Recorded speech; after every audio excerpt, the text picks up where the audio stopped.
Here we go. Our next guest is Claudia Dabdoub. Yes. I can't wait to learn more about her journey right alongside with you. So let's jump in and see what stories we have. Ready for the questions? Ready. Okay, can you give us just a little bit of, tell us a little bit about yourself? I was raised in Tucson, Arizona. I went to the University of Arizona and with a scholarship for architecture. I started back when it was like no computers. I had to do everything by hand in 2 years with the scholarship. So it was like really, really hard. When I was like, I don't know, 17, 18, 19 years old, I was living in an architectural college. From there, I decided that architecture, it was just not for me. Even though I was doing really well, I transferred to design. Oh. I wanted to work more one-on-one with people instead of like making buildings. But I realized once in design how great it was, all my knowledge, because I knew structure. I knew like silly stuff, like, I mean, in a way, all that, how lighting work. Sure. And all the plumbing, structure, the structural engineering, all this other stuff that interior designs they did not teach. And so I did really, really well. I would complete my projects before they were even due. And I decided to study international business. Okay. And my last year in international business, I got chosen from 30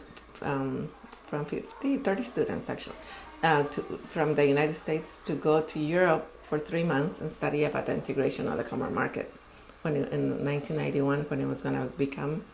So we had to put this big paper for the government, what we thought about the integration of the common market. I got to live in 7 countries to visit the United Nations, the NAFTA, and a lot of universities, government entities, which was an amazing experience. Nice. Yes, and after that, I, graduating from college, I started working in kitchens for somehow. I did some furniture design.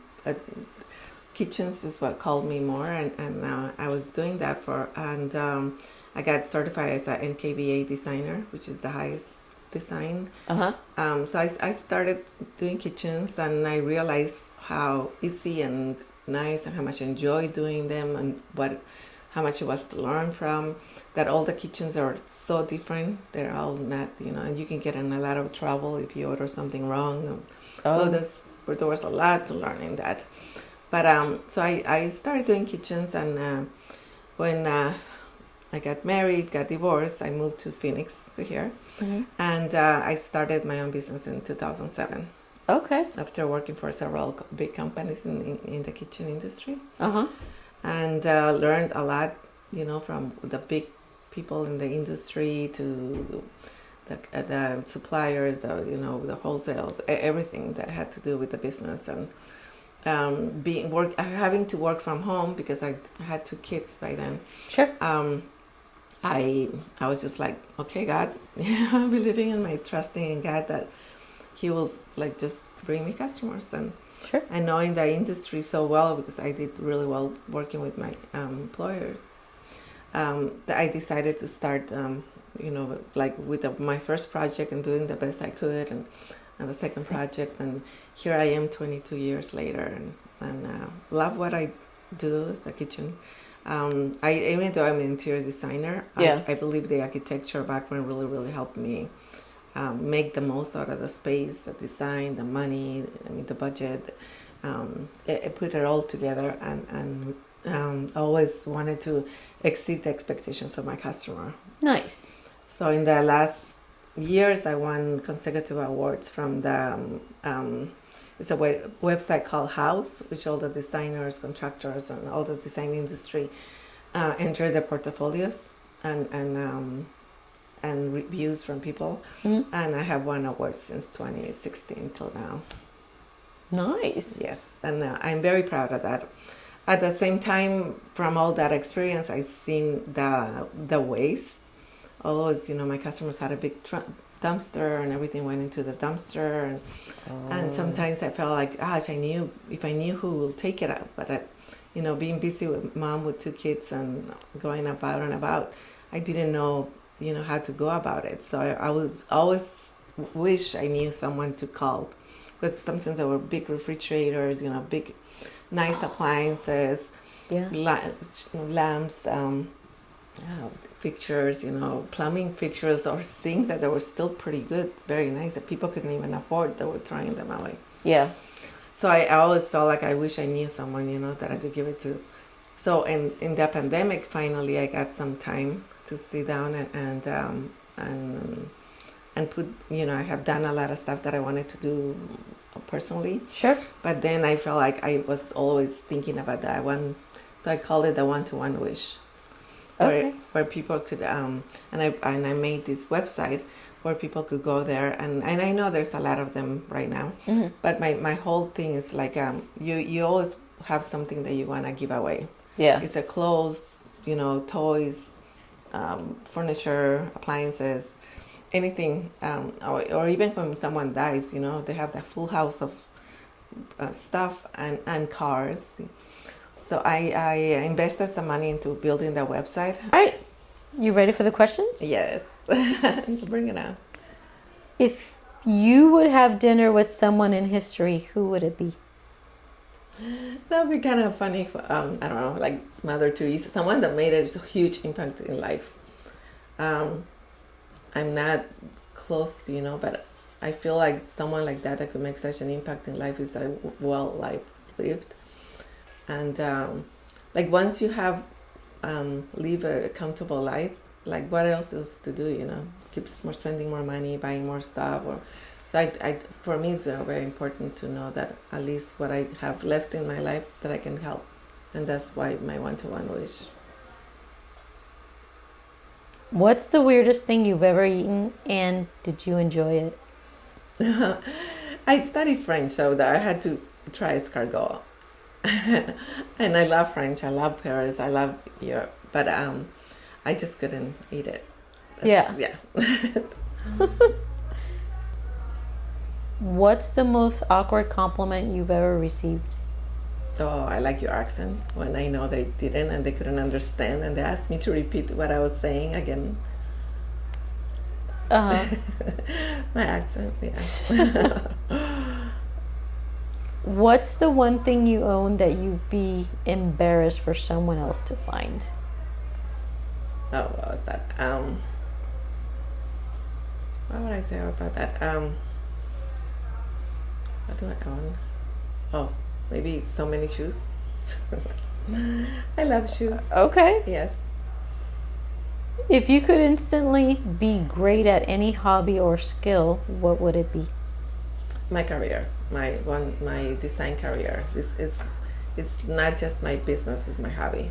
It became my life through my hobby, my everything, and Sure. yes. So I put a lot of my life through it, to the years, and that's how I won the awards throughout the years. Because to me, my customer was very important, making sure that I exceeded expectations. Yeah, absolutely. Claudia, we have a question that we ask every single one of our guests. Yeah. Do you have a testimony from God? Testimony from God. Of your life? I think all of my life is the testimony of God. It's a testimony that maybe brought you closer to God, or maybe... Yeah. I think that when you trust, starting a business when you have 2 kids and nobody else supporting you, their dad was not involved. I had full custody. So and having to grow a business by myself, knowing that I already have worked with major firms, and knowing that what I needed to do was starting my own business. And not just because it was of money, like the way I wanted to raise my kids, the place where I wanted to raise my kids, economically, what's it called, spiritually, and everything. That I think that the push to start my own business was huge, and believing in not in me, believing in God was helping me through it all the time. Do you have a personal relationship with God? Of course. Yeah. What is the scariest experience you've ever had? When I was in Europe, I went to Germany and we went straight to the hotel. We were kind of resting. One of my friends wanted to go run, and as we were running, she decided to go faster, and I'm like, you can go ahead. I just go slower right now. Mm-hmm. But when I wanted to go back to the hotel, I couldn't find it by myself, so I kind of got lost in Germany the first night I was there. Yeah. In the middle of town, so it was a little scary, but not knowing German, how to speak the language, it was kind of like making just signs, and finally I made it through. Yes. Yeah, that would be a little scary. The scary part was like I didn't know where to run anymore. If I should go straight backwards or that way, like I lost direction. That was the scariest part. Yeah. Have you ever had a wardrobe malfunction in public? A shoe that I was walking out of, actually the open tennis open, and no, what's it called, golf open, and my feet short, and my shoe kind of ripped in from the backside of my heel, and so I ended up having to ask the guys in a little truck cart to take me to the front, and they did, but I thought it was very embarrassing that I couldn't walk with my shoes anymore. Yeah. At least all of us at least one time have had that shoe situation somehow. Yeah, I was blessed that it was only my shoe and not my ankle, so I was happy. Absolutely. What's the kindest thing someone has done for you when you really needed it? A hug. I think everybody needs a hug. It's like a smile, just being present with the other person. It's a good feeling, even if you eye contact and knowing that you're being heard, it's a good feeling. Yeah.